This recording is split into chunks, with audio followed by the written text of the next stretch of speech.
Swimming like a shark in a shrimp tank. Big fish, small pond in the shrimp tank.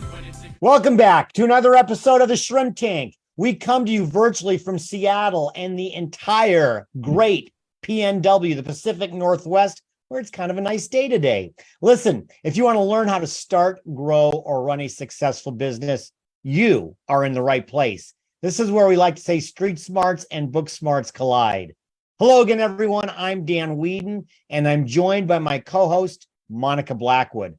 Our guest today is, this is really cool. Our guest is Carson Langguth. Carson, yes, he's an entrepreneur. He's also the founder of Carson's Kicks sneaker reselling business, but Carson is a true Shrimp Tank protege. He's 17 years old, a 17-year-old entrepreneur who created his Instagram business buying and reselling sneakers, starting when he was 13 years old. He's been doing it now 4 years. Carson acquires and resells limited and high-end sneakers and vintage clothing, which we may have to define what vintage is. We'll get back to that. Carson markets and resells online and at local markets and pop-up community events in collaboration with other local sneaker and clothing resellers. Carson is a junior in high school. He's taking classes at the local college and is also a three-sport athlete. He aspires to play baseball in college and study business leadership and entrepreneurship. He's off to a great start.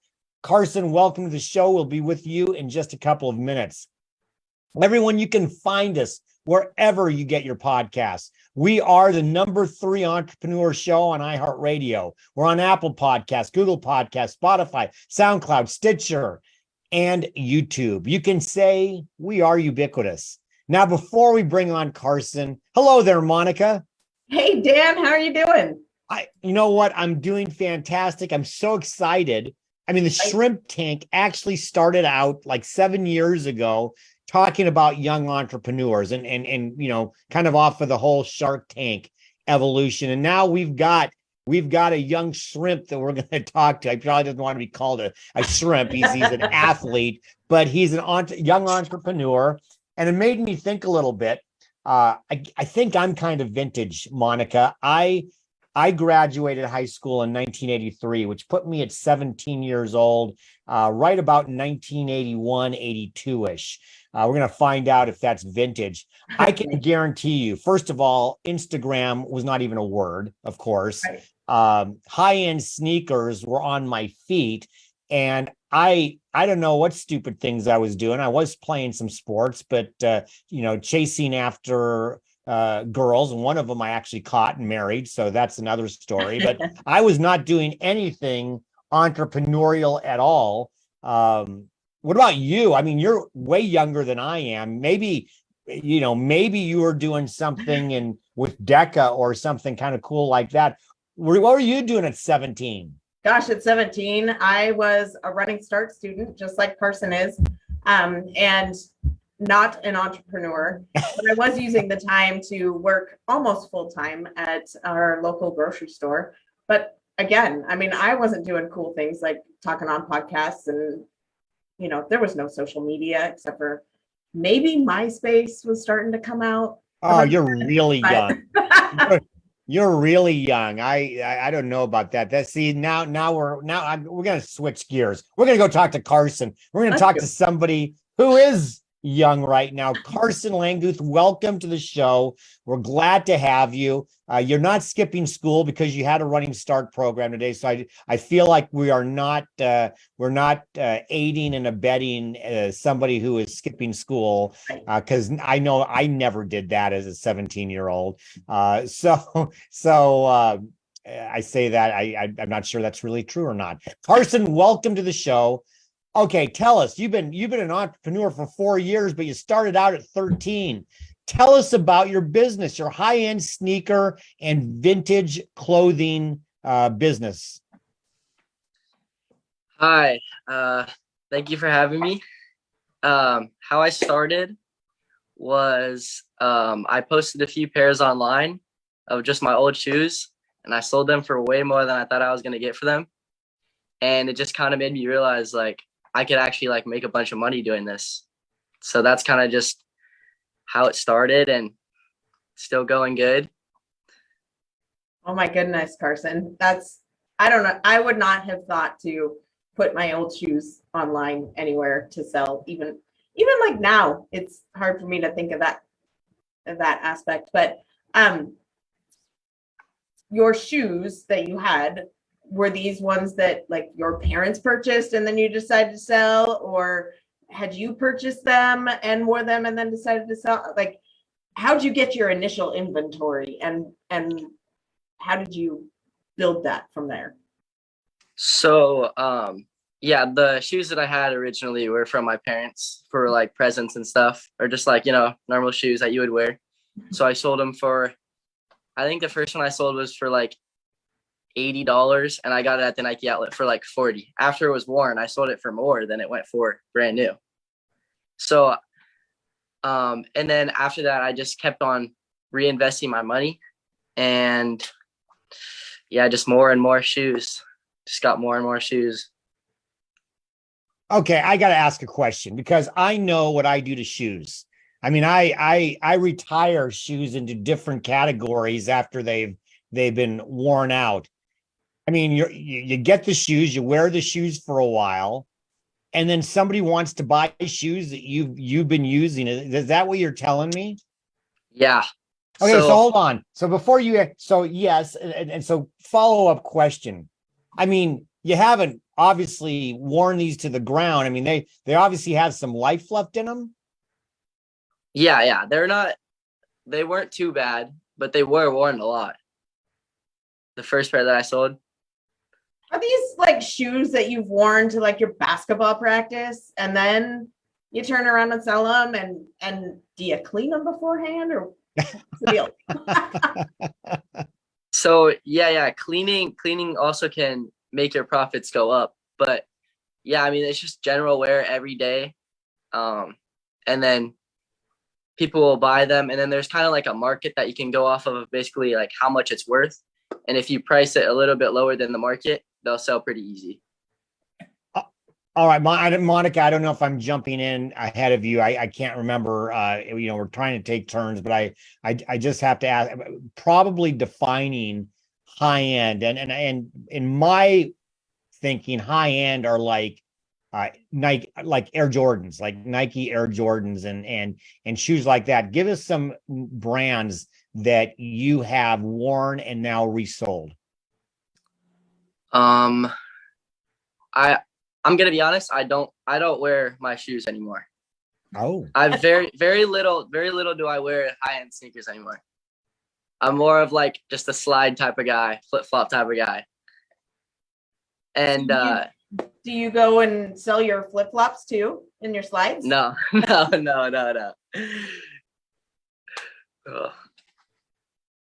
And then you said that so we've got the shoes side of things, and then you said you've got vintage clothing.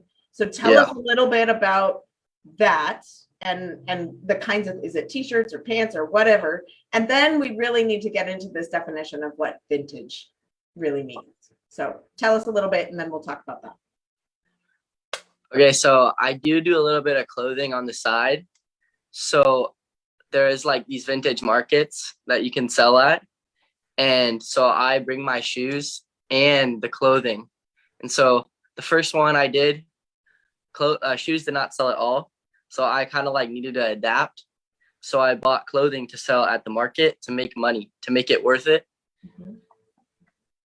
And was it like t-shirts or button-ups, or what is it? It's mostly t-shirts and some pants and some like coats and jackets and sweatshirts and stuff. Okay. And now the really big question. Sorry, Dan, I keep jumping in on you. The really big question, because we have this conversation in my household with my teens. Define vintage, because I think all three of us have different definitions. 80s, 90s, and 2000s. Oh, okay. So Carson, what you're saying is I truly am vintage then. Graduated in 1983. That's my time period. So, I think you need to let him off the hook there, Dan. Yeah. So look, no, I'm sad that was it's further back than I thought. That's great. So let me ask you this, because I'm still trying to understand the process, because your market sounds like you have a market. One of the things any business owner, entrepreneur has to do is decide, is there somebody who's going to buy from them? So you obviously have a market. You're now not wearing the high-end sneakers, but you're reselling them. Where do you get the original? Where do you get your inventory from? And I think the same goes for the vintage clothes. Where do you get your inventory from that you then resell? So basically when I first started, I tried to make a bunch of like connections of other sellers, and I found about 50 to 100 sellers that sell under the market, like well under the market. So I can either buy from them in bulk or singles and then resell off of that. And I could get shipments from 1 to 50 pairs of shoes every day, and I get them every day. So it's just like a ongoing inventory. Can you imagine how many times Amazon has been to your house to drop them off? I don't know if it's Amazon or maybe FedEx and UPS, but so when you have these suppliers, are they all like United States, or are the suppliers worldwide? What are we dealing with here? So it's mostly in the United States. I think I've only had 1 or 2 packages from outside the United States. So I am going to go back to vintage, because you really got my curiosity piqued. Let me ask you this: have you seen Stranger Things on Netflix? Yeah. Okay, so on Stranger Things, it was a made-up town in Indiana, and I didn't grow up in Indiana, but the time they were spot on with what people were wearing and the hairstyles and the types of cars and all of that.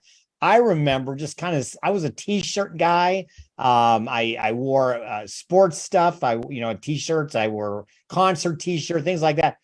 What are some of the things that you've seen, the type of inventory of clothing that dates back, let's just even say any part of the 80s or early 90s? What are they? Are they t-shirts? Are they other types of things? Yeah, most of the stuff I've had from that era was t-shirts, and it's mostly, I like to collect the sports stuff because I feel like that's what sells the best. And like you said, band t-shirts and like concert t-shirts, those go for money. Like cartoons go for money. Yeah. So in other words, and Monica, I'll give you the last question before we go to break. In other words, I can go on my Instagram account, find you, and see if I can find the concert that I went to back then, or one of my favorite artists, or get something from the Seahawks or Sonics. You're likely to have that. Is that what I'm hearing? So the concert and like artist t-shirts, they go for like a lot of money and they sell really quick. Holy cow. So, like I don't think I actually have that many artists in like concert t-shirts, but sports and like colleges, like I have a lot of that on my Instagram. Nice. Well, there goes my dream of getting that t-shirt that I didn't get to buy at my NKOTB concert that I went to. Jeez. But I know where to get my Husky gear now. Thanks, Carson. Appreciate that. So I'm really curious, what is the most unique pair of shoes or the unique item that you have sold? Or the most memorable? One of the most, I've had a lot of unique sneakers, but a pair I have right now is the Skunk Dunks, Nike Dunks, and they're out of 420 pairs in the whole world. Oh, geez. And yeah, they're pretty limited. It's a cool pair. Very cool. Well, we are going to take a quick break to pay the bills, Carson. We got to take care of some business here. We're going to take a short break to hear from today's spotlight sponsor. When we come back with our guest, Carson Langguth, for our Hot or Not section of the show, we're going to ask Carson what he thinks about TikTok for business. Don't walk away. We'll be right back with more of the Shrimp Tank. Do you know where great people go to meet great companies? I do. It's West Sound Workforce. For 25 years, West Sound Workforce has been putting people to work, matching their skills and interests with positions employers are looking to fill right here in our own communities. Specializing in temp to hire, and direct hire placement services, West Sound Workforce is there to help job seekers looking to find their next position or their next career step with no cost. Companies partner with West Sound Workforce to augment their recruitment strategies, whether to cover the shift of a vacationing employee of their own, having extra hands to make a special project happen, or searching for their next new team member. Visit our website at westsoundworkforce.com or check us out on Facebook, Instagram, and LinkedIn. Welcome back to the Shrimp Tank, where we interview the best and brightest CEOs and business thought leaders in the greater Puget Sound area and beyond. I'm Monica Blackwood, and our guest today is Carson Langguth for our next segment, Hot or Not. Well, I found out, Carson, that vintage clothing is hot, and so we're gonna ask you some other questions about things that we want to find out whether you think the concept or topic is hot or not, and then why or why not. And Monica, I'm just thinking here. I'm looking at my Shrimp Tank T-shirt. This could be vintage someday. This could be. We may have to set up Carson with some Shrimp Tank podcast. I think so. Yeah. So that got me off track. I got to go back to where I was. I'm easily distractible, Carson. We're going to ask you questions. Tell us if it's hot or not, why or why not. And the first one I have for you, hot or not, TikTok for business. Hot. It's hot. You can market a lot on TikTok, and it gets seen by a lot of people on the For You page. Now you have to do like video. I mean, what do you just do videos of showing what you've got? Are you using TikTok for your business? I used to have a TikTok, and I did post a little bit, but then I kind of found out that it wasn't really worth the time I was putting in. Like one extra sale for 2 hours of content creation, I feel like wasn't worth it. But some people do scale it really high. That's really interesting because we talk a lot about how to maximize social media at my business too, and we keep bantering around the idea of doing TikTok a little bit more, but haven't gotten there totally yet, but maybe soon. So my next question for you, Carson, hot or not? Because I know you, and I know that you did something, I think, before shoes and vintage clothing. Hot or not, being a referee?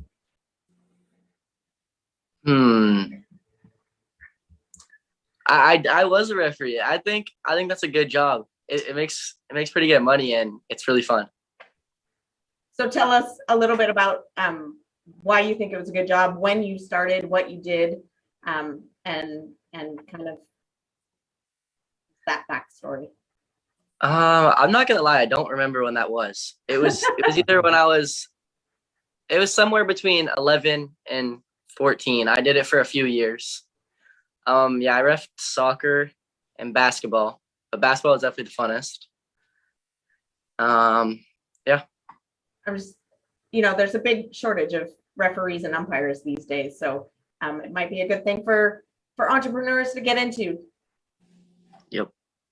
All right. So speaking of entrepreneurship, hot or not, Carson, having a business plan. Do you have a business plan? Did you create? Let me just ask you this: Did you create one when you got started, or did you just dive in? Honestly, I just dove in.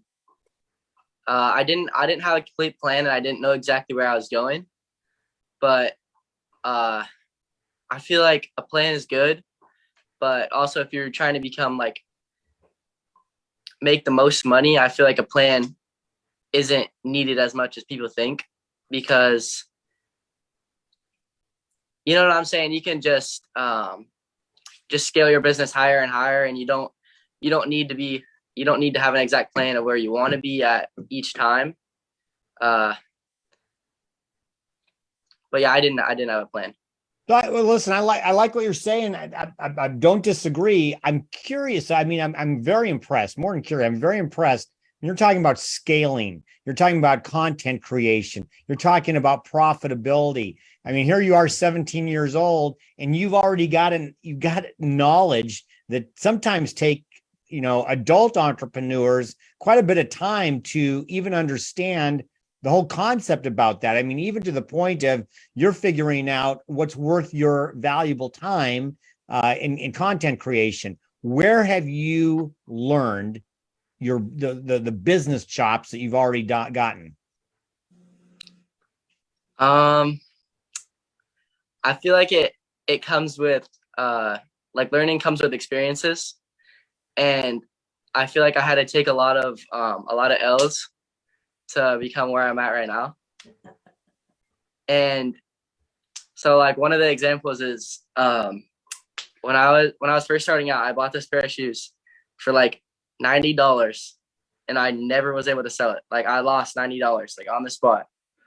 But the guy I bought it from, since I was a little customer, 4 years later, he invites me to his pop-up and I make way more than $90 there. So I feel like all your losses can turn into, W's in the future. So that actually is a fantastic segue into my next hot or not question. Really was the pop-up business model, and what do you think about that? And tell us a little bit more about what it is and all of that.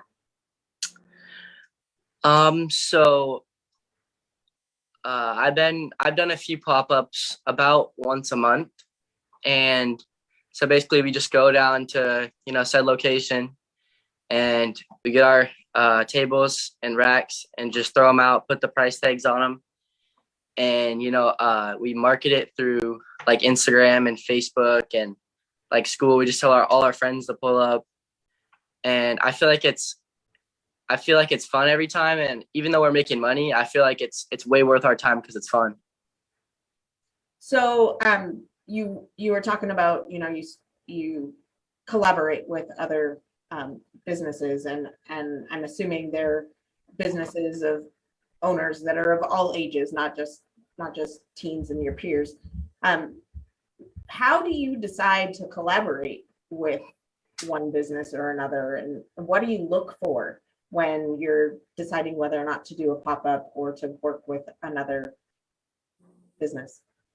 When I look to collaborate with someone, I want to collaborate with someone that has stuff that goes with shoes and most of the time isn't shoes. Because if you have 100 people come to a pop-up and 50 of them buy shoes, that's 25 each person. And just each person that sells shoes, the clients that are buying your shoes like go down. But say something like streetwear or their own brand, it can kind of like balance it out. They're buying the shirt, they're buying the hoodie, and they're buying the shoes. Okay. So tell me, because I'm more of a brick and mortar business, although, we work from home and all of that, we don't have to be in an office setting. Tell me a little bit more about how a pop-up works. How does it get organized? And all of that, because I don't know. I'm curious. Yeah. So about 2 weeks or 3 weeks before the pop-up happens, we kind of make like a little group chat and with everyone that's going to do the pop-up, and we kind of just tell everyone like what's going to happen, like what time we're going to get there, what time we're going to set up, what time we're going to be there, until what time we're going to leave. And yeah, and then so we send like a little edited like poster, and everyone posts that on their Instagrams. So I feel like then everyone's clientele comes to the pop-ups, and so then we get there and then we set up, and everyone comes and then shops, and then after we just take down, and then that's our day. And how do you choose a location? So we've only done 2 locations. One is like our our spot. It's in the Silverdale waterfront. It's just in this like 4 little parking spots, and yeah, you can get a lot of stuff in there. We get 12 racks of clothes and 3 to 4 tables every time. So, it just dawned on me. I mean, you're calling from home, and I know that you've got parents and family members watching as we speak. So this is kind of a little bit of a precursor to Plead the Fifth. So, you've got a lot of stuff going on. I mean, you've got inventory, you've got fulfillment, you've got transportation, you've got taxes. You're all of these things going in. How are your parents playing in on this? Do you get them for any labor? Are they staff for you? Do they help out? Do they give you some knowledge? Or do you have to take advice from them for the war? Tell us how your parents and your family play a role in all of this. Yeah, my family plays a really big role into it. My dad goes with me to every single show and helps me out, and because it couldn't be done with one person. And yeah, sometimes we have to haul in 200, 300 boxes into convention centers or areas. And yeah, I mean, you said, yeah, they help me with like everything. And they also give me a bunch of insight. If I like, should I do this deal? Should I not do this deal? Should I trust this person? Should I not trust this person? Yeah, they just help me with everything. And I really appreciate them for that. So your family, you're kind of like your employees in a way, maybe not paid, but yeah, I would say my dad is. very cool. When do you think, in your scale up plans, do you think you're going to have any employees, or are you going to keep it here with just doing the pop-ups and the things that you can do? That's a good question. I think if I one day have a store, or once I scale it up really, really high, I think I'm going to need employees, but you have to, I mean, you have to have enough stuff that you're like overwhelmed. And I feel like I'm not overwhelmed right now. But once I become overwhelmed and start making more money, I could see having an employee. Maybe So Carson, overwhelmed. So Carson, I remember being in high school. I knew people who worked, but I didn't know anybody who was running their own business. Your friends at school, the people you hang out with, this has to be at least a little bit different for them. How are they supporting you? Do they come buy your stuff? Are they intrigued with what you're doing? Yeah, I mean, all my friends, I think, are I think they think it's super sick what I'm doing, and yeah, they do buy stuff.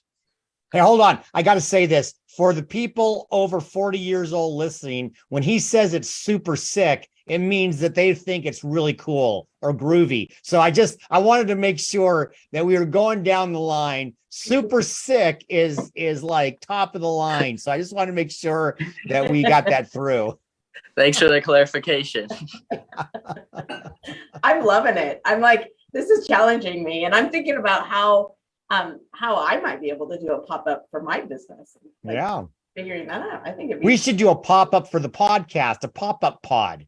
Right. Ooh, that's a good idea. So I think Carson, will you help us? Can you help us out doing a pop-up pod? Yeah. Okay. Maybe at one of your pop-up events, we could go around. Yeah. Okay.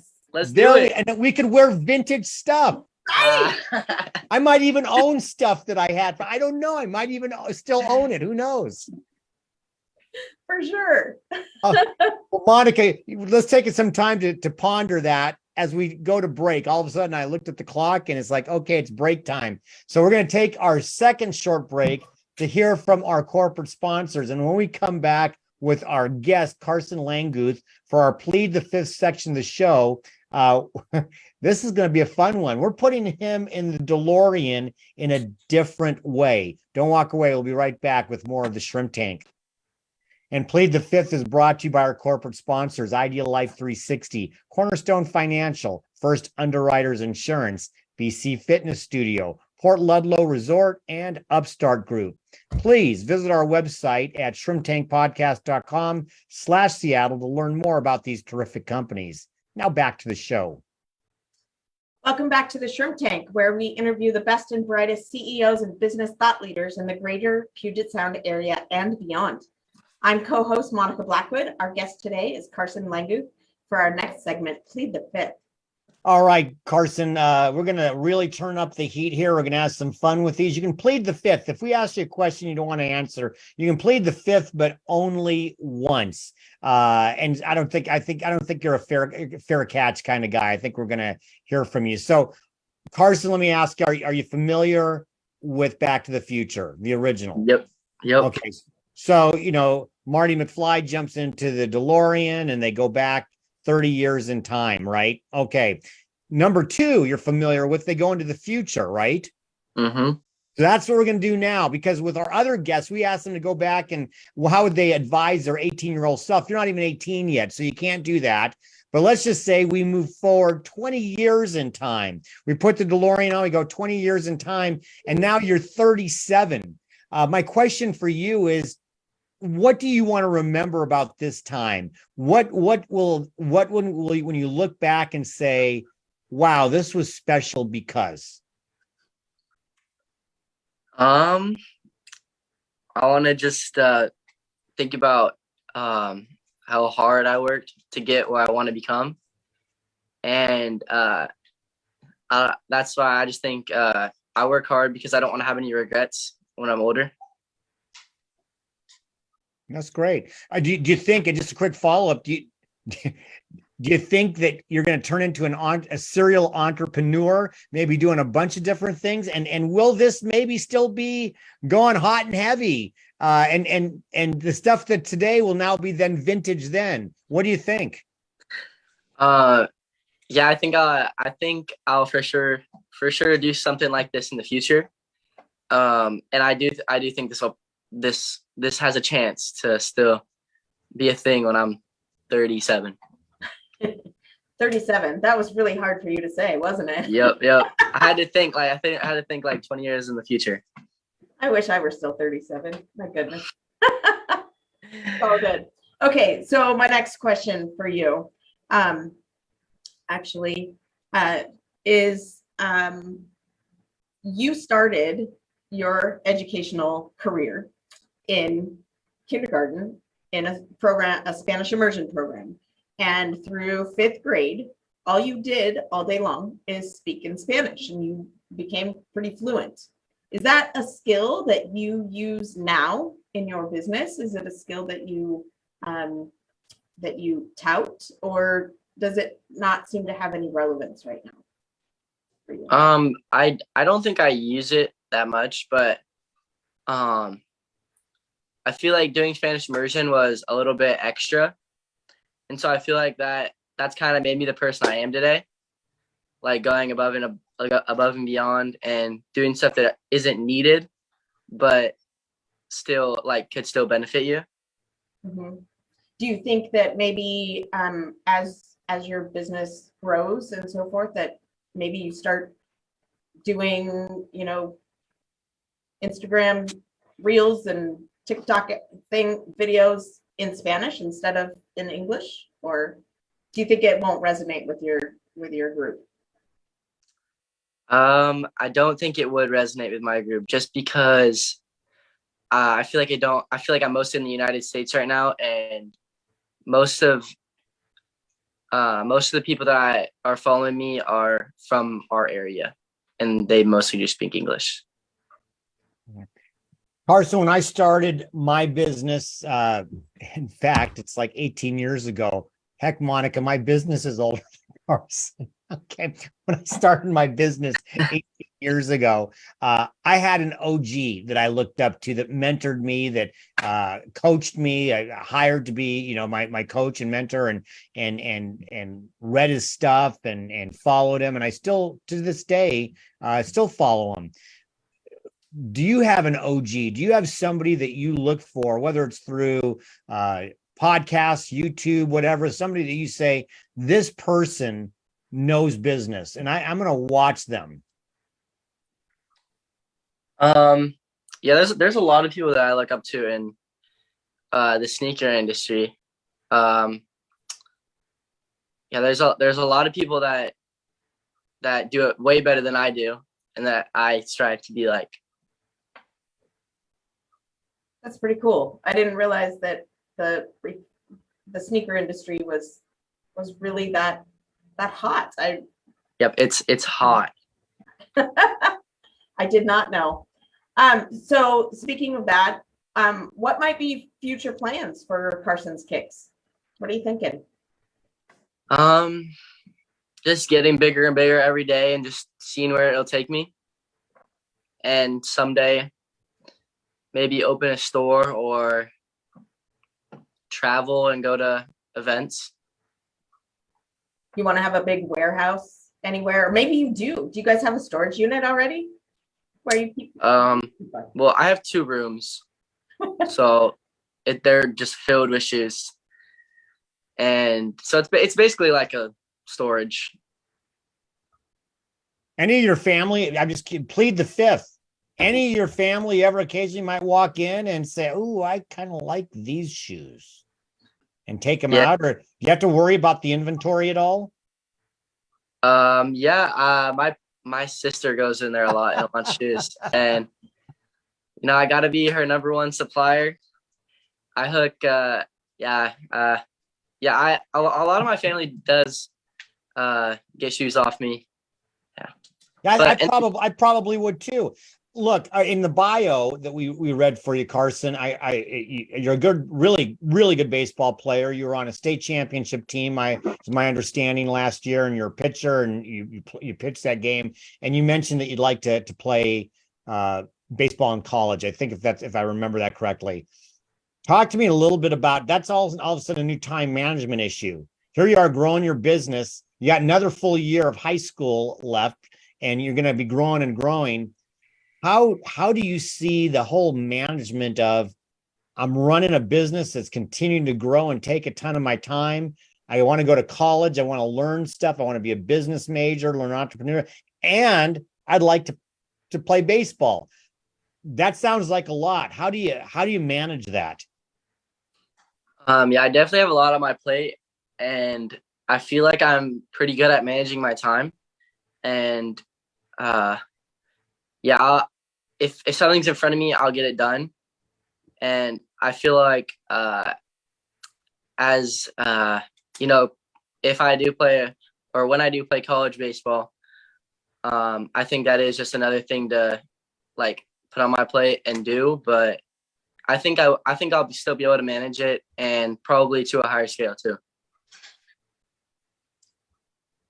I love the way that you changed your wording there, because you started to say if, and then you changed it to when. And I totally believe in the power of putting the right verbiage out there to make things happen. And that's fantastic, Carson. I have a totally off topic question for you. If you could have dinner with anyone, dead or alive, who would that be? And what would you eat? It's a tough question.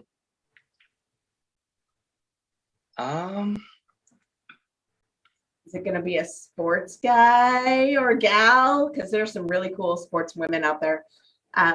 Or a mathematician. Yeah, I my mind goes to like someone that could make me better in some way, Okay. And yeah, I'd probably want to have steak. Steak. Wait, let me think about the person a little bit longer. Okay, we can come back to that. I'll make a suggestion. I think Phil Knight might be a person that you could learn a lot off. I mean, Nike became Nike because of Phil Knight, and maybe throwing a little Michael Jordan. That would be a power. Wouldn't Phil Knight and Michael Jordan be a power dinner over some steak? Yeah. And then I was also thinking about like Zuckerberg and Bezos, just how they made their business as big as it is right now. Yeah. I feel like they could give me some information about, how to make my business bigger and better. For sure. Fantastic. Thank you, Carson. We really enjoyed having you as a guest here on the Shrimp Tank. For our listeners who are watching and listening now or in the future, and they might want to get in touch with you and Carson's Kicks to learn a little bit more, how would they reach out to you? What's the best way?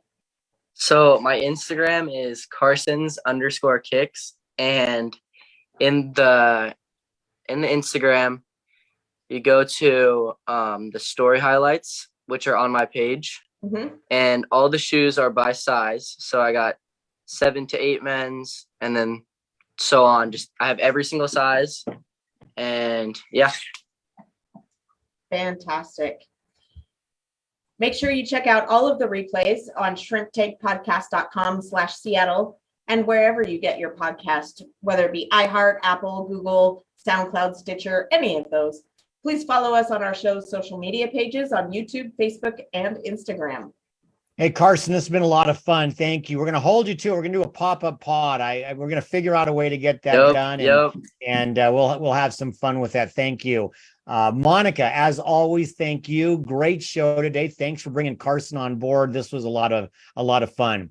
Everyone, do exactly what Monica said. Like us on our Facebook page, like us on Instagram, but the Facebook is important. That's where we live stream every Wednesday at 12 p.m. Pacific. Now, little caveat, our next show scheduled for Wednesday 25th is going to be recorded. I am going to be in Iceland next week. I leave Monday, and we're going to have Barb and I are going to have a lot of fun in Iceland. So Michelle Baumberger and I are going to record our show with Chris Hare from the Storied Future. We're going to record it in advance and then drop it on Wednesday. So that'll be our next show. We'll be live streaming after that. So look forward to that, and I look forward to coming back and telling you all about my trip.